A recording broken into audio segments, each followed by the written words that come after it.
Hello friends, welcome to scholar elite. मैं आज आपको इस वीडियो में रेलवे टेस्ट सीरीज़ पार्ट 15 के बारे में बताने जा रहा हूँ। पार्ट 14 ऑलरेडी मैं अपलोड कर चुका हूँ, तो उसको आप देख सकते हैं। एंड पार्ट 15 मैं अपलोड कर रहा हूँ। जैसा कि अभी रेलवे के एग्ज़ाम स्टार्ट हो गए हैं, पेपर बहुत ही इजी आ रहा है, लेकिन अब आने वाले समय में पेपर जो है थोड़ा टफ होता जाएगा। मैथ्स एंड रीजनिंग के पार्ट तो इजी ही रहेंगे, लेकिन जीके अब टफ होगा, क्योंकि रेलवे को डेली एग्ज़ाम कंडक्ट कराने हैं और रेलवे के पास क्वेश्चन ज़्यादा नहीं रहेंगे इसके बाद। तो इसके बाद के पेपर जो रहेंगे वो थोड़े से ट्रिकी आएंगे, क्वेश्चन थोड़े घुमा के आएंगे, क्वेश्चन कुछ रिपीट भी हो रहे हैं। तो जो क्वेश्चन रिपीट हो रहे हैं वो सेम टू सेम रिपीट नहीं हो रहे हैं, उसकी उनने लैंग्वेज चेंज की है, थोड़ा बहुत उनको चेंज कर देते हैं। तो हम सबसे पहले देखते हैं आज रेलवे टेस्ट सीरीज़ पार्ट 15। इसमें मैंने कुछ इम्पॉर्टेंट इम्पॉर्टेंट क्वेश्चंस को कवर किया है, जो कि रेलवे में आने की बहुत ज़्यादा संभावना है। तो देखते हैं हम। सबसे पहला क्वेश्चन हमारा क्या है, ओजोन होल जो है आपका रेफर्स टू, मतलब ओजोन होल क्या है, मतलब कैसा रहता है, किसके थ्रू होगा, मतलब ऐसा कुछ पूछना जा रहा है कि एक डेफिनेशन पूरी करनी है इसमें। तो इसका आंसर जो है ये क्या करता है, decreases the thickness of ozone layer. मतलब क्या होगा, अब जहाँ होल होगा, जैसे ये मान लीजिए हमारी अर्थ है और ये उसके ऊपर एक ओजोन की परत है मान लीजिए, और मानिए कि अगर यहाँ पे जैसे अगर होल होना है, तो अभी मान लीजिए इतनी थिकनेस इसकी मोटी है, थोड़ी सी थिक है ये थोड़ा, तो अब जब होल होना स्टार्ट होगा तो क्या होगा, जैसे ये अब यहाँ से इसकी थिकनेस थोड़ी सी पहले कम हो गई, ये ऐसी धीरे धीरे कम होती जाएगी थिकनेस, और एक समय फिर यहाँ पे बचेगी ही नहीं। तो जब यहाँ पे पार्ट नहीं बचेगा उसका, तो यहाँ पे क्या हो जाएगा, होल, तो उसी को हम बोल देते हैं ओजोन होल। तो ये क्या हो गया, decreases in thickness of ozone layer in the stratosphere. Okay, तो ये हो जाएगा इसका सही आंसर, ये आपको याद रखना है। और ओजोन लेयर की बात चली है तो मैं ओजोन की थोड़ी डिटेल आपको बता देता हूँ। ओजोन लेयर जो है सबसे ज़्यादा इसको नुकसान करती है CO और CFC गैस। और ये CFC गैस, इसको दूसरे नाम में इसको अमोनिया भी बोला जाता है। क्लोरोफ्लोरोकार्बन को क्या बोला जाता है, अमोनिया, अमोनिया भी बोला जाता है। और CFC गैस जो है और अमोनिया गैस, जैसा कि आप सब लोग जानते हैं, फ्रिज वगैरह में यूज़ की जाती है अमोनिया गैस आपकी। उसके बाद अमोनिया, जिसको हम फ्रियोन भी बोलते हैं, अमोनिया गैस जो है उसी का ही एक रूप है फ्रियोन गैस, तो फ्रियोन भी बोलते हैं उसको हम। तो फ्रियोन जो है, जैसे कि फ्रियोन 12, F12, फ्रियोन 12, ये की जाती है आपकी फ्रिज में यूज की जाती है। तो आजकल वैसे ही फ्रिज, एयर कंडीशनर, जितनी भी ठंडी चीज़ें होती है, मतलब जो मशीन आपकी किसी भी चीज़ को ठंडी कर रही है, तो उसमें ज़रूर ये फ्रियोन गैस होगी, उसमें ज़रूर ये फ्रियोन गैस होगी, जो कि एक अमोनिया का ही रूप रहती है। तो ये रहा। अब क्या होता है, और जो डिओड्रेंट जो आजकल हम लोग लगाते हैं, तो डिओड्रेंट में भी फ्रियोन गैस होती है, क्योंकि जब भी आप देखिएगा डिओ अगर आप अपने शर्ट पे लगाते हैं तो ठीक, लेकिन अगर आप बॉडी पे स्प्रे मारते हैं तो थोड़ा सा ठंडक देता है हमको। तो उससे क्या होता है कि वो फ्रियोन गैस रहती है और ये जाके हमारे ओजोन परत को सबसे ज़्यादा नुकसान करती है। तो ये आपको याद रखना है। ओजोन से रिलेटेड एक चीज़ और, जो ओजोन है उसकी यूनिट, आजकल यूनिट पूछ रहे हैं ओजोन की, तो ओजोन की यूनिट है आपकी डॉप्सन। ओजोन की यूनिट क्या हो गई, डॉप्सन। तो ये आपको याद रखना है, ओजोन की यूनिट होती है डॉप्सन। और ओजोन डे कब मनाया जाता है, ये आप लोग बताएंगे मुझे, क्या ओजोन डे, ओजोन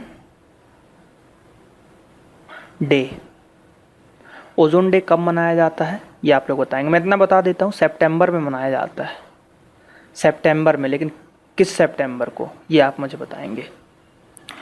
अगला क्वेश्चन देखते हैं हम यहाँ पे।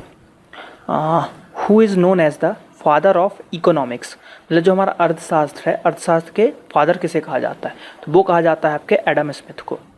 ये क्वेश्चन SSC में पूछा गया था, अभी जो ये वाला एग्ज़ाम हुआ था आपका, SSC का जो पिछले बार का जो CGL हुआ था, उसमें ये पूछा गया था एडम स्मिथ के बारे में, और रेलवेज़ में भी कई बार पूछ चुके हैं, तो आने की इसकी संभावनाएं ज़्यादा है। अगला question, movement of cell against concentration gradient is called, मतलब जो सेल का मूवमेंट होता है वो इनके अगेन, मतलब उसको क्या कहा जाता है? तो उसको कहा जाता है आपका एक्टिव ट्रांसपोर्ट। क्या कहा जाता है इसको? Active transport. अगला क्वेश्चन क्या बोल रहा है यहाँ पे? The true building blocks of DNA are. अब जो डीएनए होते हैं, मतलब डीएनए के जो बिल्डिंग ब्लॉक्स वगैरह होते हैं वो मतलब क्या हैं? तो वो हैं आपके न्यूक्लियोटाइड्स। क्या है? न्यूक्लियोटाइड्स। ये आपको याद रखना है। और यहाँ पे क्या क्वेश्चन बोल रहा है कि the gas use for artificial, मतलब जो आपके फ्रूट्स होते हैं, ग्रीन फ्रूट्स होते हैं, उनको पकाना है। ठीक है, उसको हमको पकाना है, फ्रूट्स को, जैसे कच्चा आम है उसको हमको पकाना है। तो क्या होता है, किस एक गैस का यूज़ किया जाता है, तो किस गैस का यूज़ किया जाता है? Acetylene, carbon dioxide, ethane, ethylene. तो आंसर है इसका एथिलीन। कहीं कहीं आपको एसिटिलीन भी मिलेगा, कहीं कहीं आंसर एसिटिलीन भी मिलेगा, लेकिन हमको एथिलीन, जब ऑप्शन में एथिलीन ना हो तब आप एसिटिलीन लगा सकते हैं, लेकिन अगर एथिलीन मिलता है आपको तो एथिलीन ही लगाएंगे। बहुत कन्फ्यूज़न होती है, आंसर दोनों हैं, एसिटिलीन गैस भी यूज़ होती है और एथिलीन गैस भी यूज़ होती है, लेकिन जब ऑप्शन में आपको एसिटिलीन मिले और ये एथिलीन मिले, दोनों मिले तो आपको एथिलीन लगाना है, और नहीं अदरवाइज़ और ये मिले तो ये भी एक सही आंसर होता है। अगला question, the lustre of metal is due to, मतलब जो चमक होती है मेटल की जो चमक होती है वो किसके कारण होती है? तो वो होती है presence of free electrons, presence of free electrons.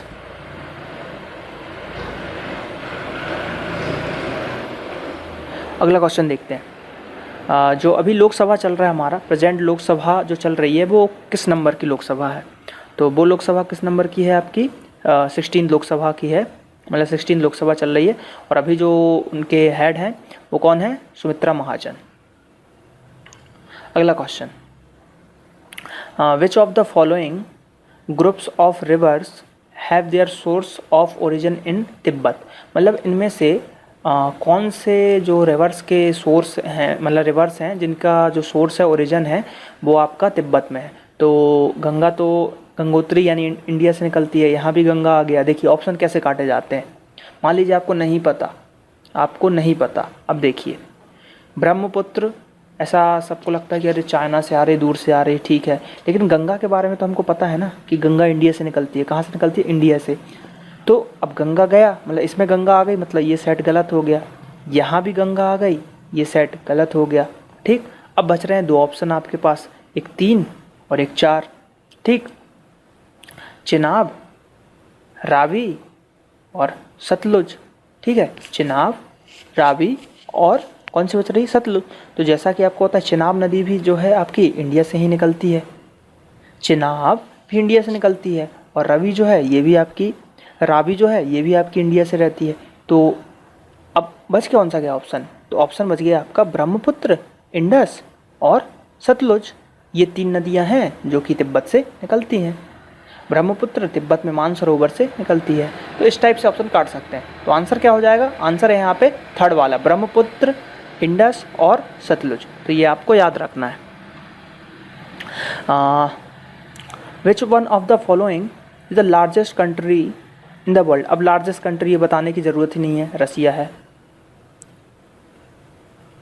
अगला क्वेश्चन, तुगलक डायनेस्टी, मतलब तुगलक जो वंश था हमारा, तुगलक डायनेस्टी, तो उसको किसने फाउंड किया था? जलालुद्दीन, मोहम्मद बिन तुगलक, गयासुद्दीन तुगलक, तो कौन था? तो आंसर हो जाएगा आपका गयासुद्दीन तुगलक। गयासुद्दीन तुगलक ने तुगलक वंश की स्थापना की थी। अगला question, which of the following is used in making smoke bombs? जो स्मोक बॉम्ब्स बनाए जाते हैं उसमें क्या यूज़ किया जाता है? तो उसमें यूज़ किया जाता है फॉस्फोरस। क्या यूज़ किया जाता है? फॉस्फोरस। मतलब जो धुएँ देते हैं बॉम्ब, यानी कि जिसको हम आंसू बॉम्ब भी बोलते हैं ना, उस टाइप के जो मतलब दंगे वगैरह होते हैं तो पब्लिक के बीच में जो धुएं वाली गैस छोड़ दी जाती है जिससे आंखों में प्रॉब्लम होती है, तो फॉस्फोरस उसमें रहता है। अगला क्वेश्चन, फर्स्ट इंडियन वुमेन, मतलब जिसको, कौन ऐसी इंडियन वुमेन है फर्स्ट जिसको भारत रत्न से नवाजा गया था? तो भारत रत्न से सम्मानित पहली हमारी महिला इंदिरा गांधी, जो हमारी पहली महिला पहली महिला प्रधानमंत्री भी थी। अगला क्वेश्चन, जंतर मंतर जो है वो कहाँ पे है इंडिया में? जंतर मंतर, देखिए है तो जी ये कई जगह जंतर मंतर है, तो कई जगह दिल्ली में भी है जंतर मंतर, लेकिन ये क्वेश्चन हमेशा जयपुर वाला आता है। जयपुर में जो जंतर मंतर है उसकी बात की जाती है। तो आंसर हो गया यहाँ पे जयपुर, राजस्थान। अगला गीतांजलि, मतलब गीतांजलि जो बुक है वो मतलब किसने लिखी थी, तो सबको पता होगा रविन्द्रनाथ टैगोर ने लिखी है गीतांजलि। इनके लिए इनको नोबेल भी मिल चुका है। अगला question, the study of rocks क्या कहा जाता है, तो वो कहा जाता है आपका पेट्रोलॉजी। देखिए ऑप्शन पूरे मिलते जुलते रहेंगे, पेडोलॉजी, प्लेनोलॉजी, इस टाइप से, तो ये चीज़ आपको याद करनी पड़ेगी, पेट्रोलॉजी। तो इसको अगर याद करने की बात करें तो कैसे कर सकते हैं याद, थोड़ी सी ट्रिक मेरे दिमाग में आ रही है अभी।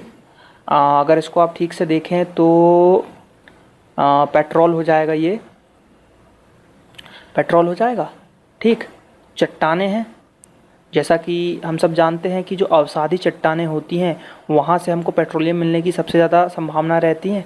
जैसे कोयला वगैरह पहाड़ों पे मिल जाता है, तो अफसानी चट्टानों पे हमको क्या मिल सकता है, पेट्रोल मिल सकता है।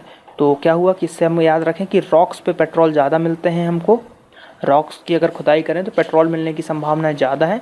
तो उसकी स्टडी को क्या बोलते हैं, पेट्रोलॉजी, ऐसा याद कीजिए, पेट्रोलॉजी, पेट्रोल का लॉजी, ऐसा पेट्रोलॉजी। तो उतनी अच्छी ट्रिक नहीं है लेकिन याद करने के लिए सफिशिएंट है, ठीक है, आप याद कर सकते हैं कि चट्टानों से हमको पेट्रोल जल्दी मिल जाता है ऐसा करके। देखिए समुद्र में भी हमको पेट्रोल मिलता है, तो लेकिन वो समुद्र में पानी से तो नहीं निकलता ना, समुद्र के नीचे भी रॉक्स होती हैं, वहाँ से ही हमको जो ऑयल वगैरह मिलता है ना वो मिलता है।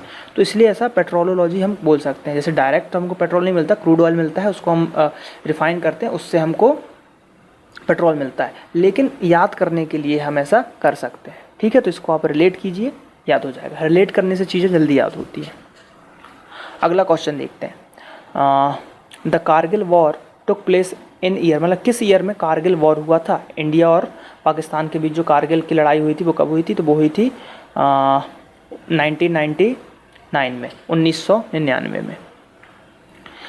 इन which field was the Nobel prize given first in India, मतलब नोबेल प्राइज़ जो मिला था इंडिया में फर्स्ट, ये याद करने वाली चीज़ है, फर्स्ट पूछ रहा है वो, तो किस फील्ड में मिला था, तो वो मिला क्या, फिजिक्स, इकोनॉमिक या केमिस्ट्री या लिटरेचर, तो आंसर है आपका लिटरेचर। लिटरेचर में मिला था आपको फर्स्ट नोबेल पुरस्कार इंडिया में। अगला question, Rihand project is located at, Rihand project कहाँ पे लोकेटेड है, तो ये है आपका उत्तर प्रदेश में, कहाँ पे, उत्तर प्रदेश में। अगला question, the vice president of India must be person over, मतलब जो आपके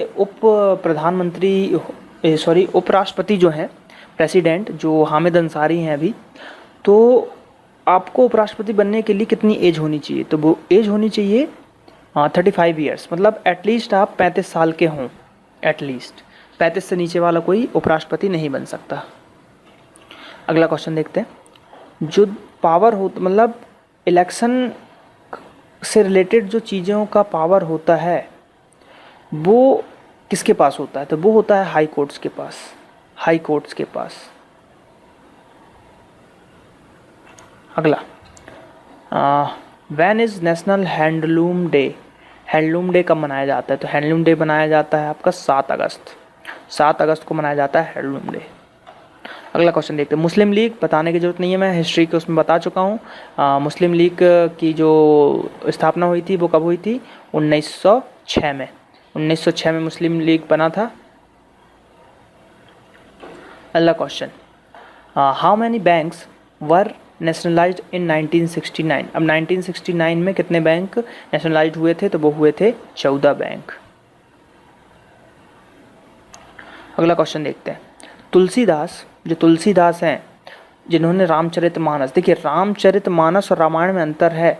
आदमी क्या बोलता है कि रामायण एक संस्कृत में है और एक रामायण हिंदी में है, नहीं, रामायण जो है वो हमेशा से संस्कृत में ही रही है, रामचरितमानस है आपकी हिंदी में जो कि तुलसीदास ने लिखी है,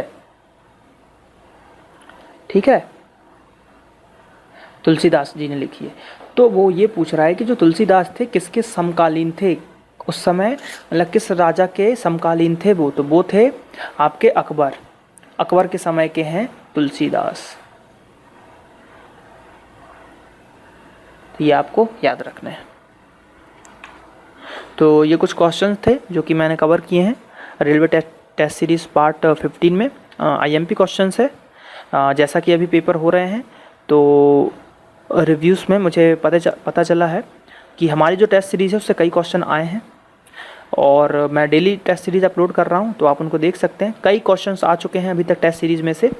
मैंने एक एनालिसिस डाला हुआ है 28 और 29 मार्च का। जल्द ही मैं 30 और 31 के भी डालूँगा, तो उसमें भी कई क्वेश्चंस रिपीट हुए हैं जो कि हमारे टेस्ट सीरीज़ से हैं। तो आप टेस्ट सीरीज़ को देखना ना भूलें, ज़्यादा से ज़्यादा हमारी टेस्ट सीरीज़ को देखें और चैनल को सब्सक्राइब करें, वीडियोज़ को लाइक करें, शेयर करें। और हमारा फेसबुक पेज है, इस पे भी मैं क्वेश्चंस अपडेट करता हूँ डेली, जो अभी आरआरबी के एग्ज़ाम में पूछे जा रहे हैं। तो आप इसको भी ज़रूर लाइक करें फेसबुक पेज को, www.facebook.com/scholaralite।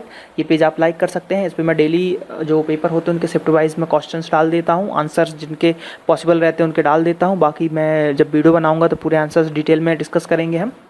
तो आप मेरे चैनल को सब्सक्राइब करें, फेसबुक पेज को भी लाइक करें। Thank you.